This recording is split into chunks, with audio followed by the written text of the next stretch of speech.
Meditation is not a skill that we learn, neither it's a knack that you either have or don't.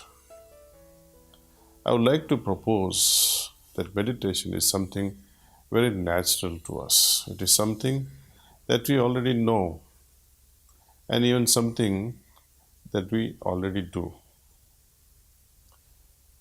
Take, for example, a young couple who are in love. When they are together, they see only one another.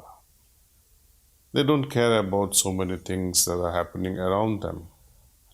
Even when they are apart from one another, they still think of each other. Must they expend any effort to do so? It happens in the most natural way, involving no attempt to concentrate. What kind of lover has to force himself to think of his beloved? In light of this example, I would like to share one common definition of meditation, which is to think continuously about one object in mind. Doesn't this definition also describes the lover's mental state?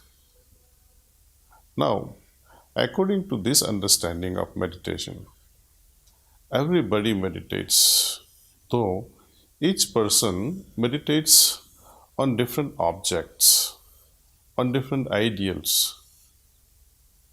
This depends upon our individual interests and aims. You'll find one person meditating on their job, perhaps, another perhaps meditates on a job that they wish they had. People meditate on so many things, so many objects. These examples represent case of accidental meditation, shall we say. You are not sitting down and trying to meditate on these things. It just happens that way. Somehow, your mind becomes occupied with an idea and runs with it.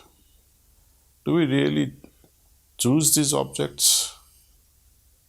Does the mind occupy the position of a servant, or has it become our master? Meditation is natural, but the meditation of the unregulated mind is not so beneficial.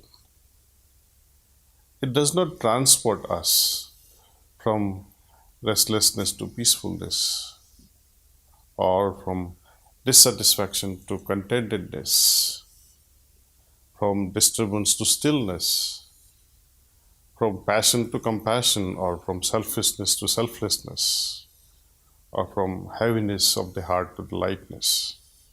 In order to turn this situation around, we take up formal meditation, in which we train the mind with a chosen object. The purpose is for it to become a useful instrument in our hands. But now we find that meditation does not come as easily as before. You have your chosen object of meditation, but meditation doesn't happen so naturally as when you are thinking of your beloved either. Now, you are fighting with your mind, trying to make it concentrate on your chosen object. Mind doesn't want to stay there. It wants to go back to something else that it would prefer to be thinking about, something else that it would prefer to be meditating upon.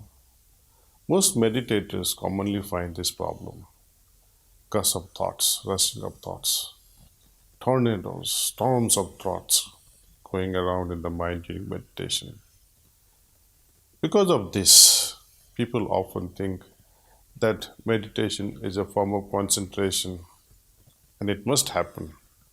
I must run away from these thoughts. They think that meditation is to hold the mind on a particular object. This is far from the case. While it is true that with concentration you can achieve single pointedness, it is too artificial though. You may hold your mind on one idea, But the moment you relax your efforts, the mind's activity springs back. We have not transformed ourselves at all, but only applied a superficial fix. If your mind is truly settled, it should stay there when you relax your efforts. Like a well trained dog, it should stay without you having to tie it up. Concentration is like tying up a dog so it doesn't run away. But in meditation, it stays put despite being given its freedom. Like a well trained dog, mind remains focused on cherished object of meditation.